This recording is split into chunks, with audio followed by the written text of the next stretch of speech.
সালাবা সালাবা একজন কবিরাজ, জেমাদ ইবনে সালাবা কবিরাজ পাগলামি ভালো করতে পারে। সৌদি আরবের মাটিতে এই কথা ছড়িয়ে গেছে যে মোহাম্মদ পাগল হয়ে গেছে। জেমাদ ইবনে সালাবা এসে বলছে যে তোমাদের মাঝে একটা লোক পাগল হয়েছে, সেই লোকটা কোথায়? আমি তার পাগলামি ভালো করার জন্য প্রস্তুত, আমি তার কবিরাজি করতে পারি। জনগণ বলল, ওই দেখো, ওই যে মোহাম্মদ, তার বিবেক নষ্ট হয়েছে। আল্লাহ হচ্ছেন 360 জন, ও বলছেন না আল্লাহ একজন, তবুও নাকি সপ্তম আকাশের উপরে রয়েছে। আরে ইহুদি খ্রিস্টান অন্তত 3 জন আল্লাহ মানে, এ বলছে যে 3 জনও নয়, মাত্র একজন।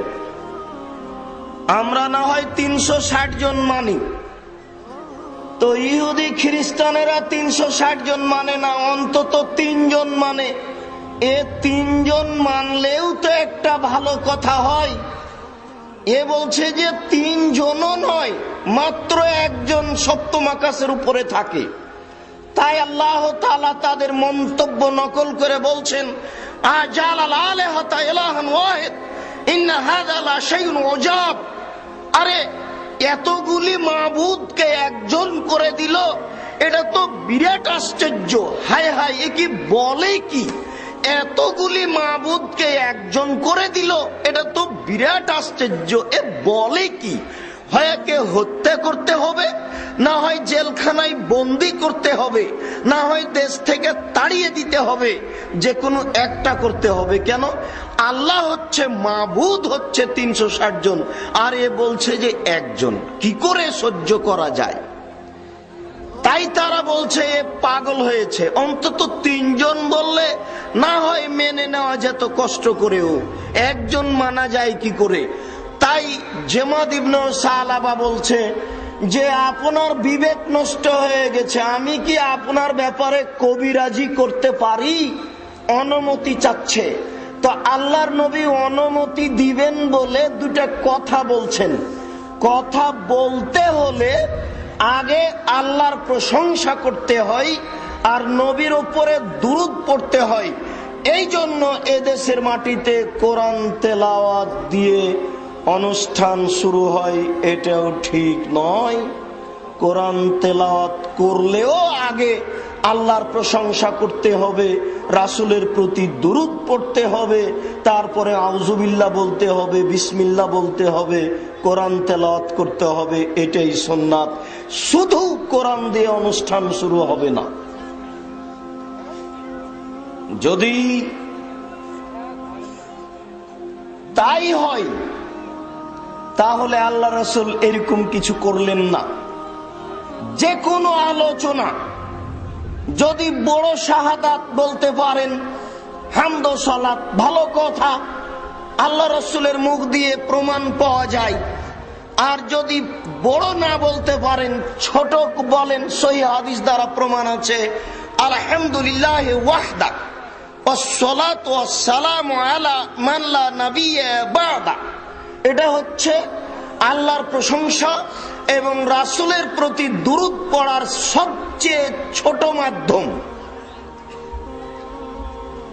আল্লাহর নবী কথা বলবেন কবিরাজের সামনে, তাই তিনি শুরু করলেন, ইন্নাল হামদালিল্লাহ নাহমাদুহু ওয়া নাস্তাইনুহু ওয়া নাস্তাগফিরুহু মান ইয়াহদিহিল্লাহু ফালা মুযিল্লা লাহু ওয়া মান ইউযলিল ফালা হাদিয়া লাহু ওয়া আশহাদু আল্লা ইলাহা ইল্লাল্লাহু ওয়া আশহাদু আন্না মুহাম্মাদান আবদুহু ওয়া রাসূলুহু।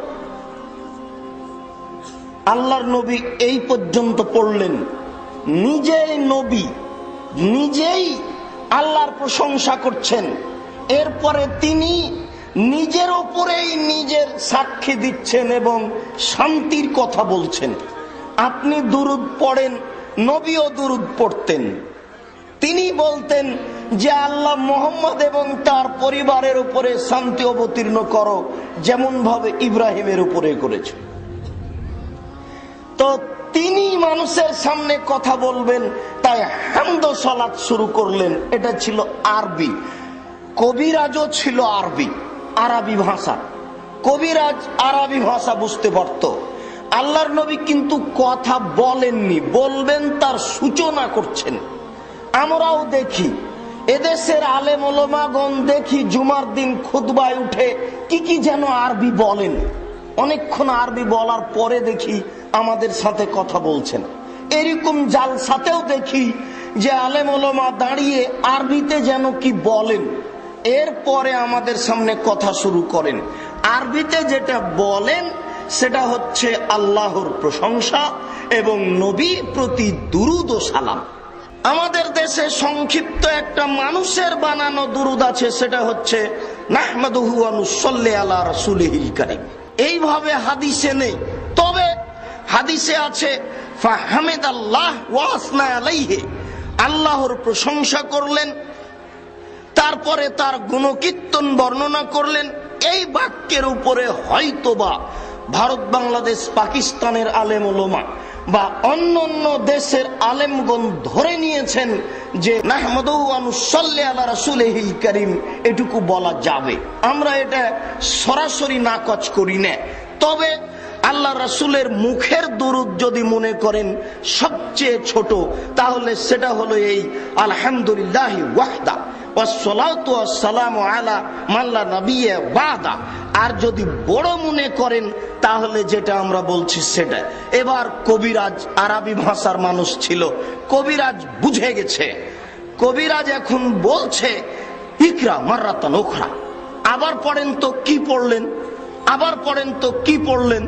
তখন আল্লাহর নবী আবার পড়লেন। এবার কবিরাজ বলছে আশহাদু আল্লা ইলাহা ইল্লাল্লাহ ওয়া আশহাদু আন্না মুহাম্মাদান আবদুহু ওয়া রাসূলুহু, আমি সাক্ষ্য দিচ্ছি আল্লাহ ব্যতীত কোনো মাবুদ নেই, আমি সাক্ষ্য দিচ্ছি মুহাম্মদ আল্লাহর রাসূল। কবিরাজের কবিরাজি করা শেষ হয়ে গেল, পাগলামি ভালো করা শেষ। কবিরাজের নিজেরই পাগলামি ছুটে গেল, ও এখন নিজেই ইসলাম গ্রহণ করছে।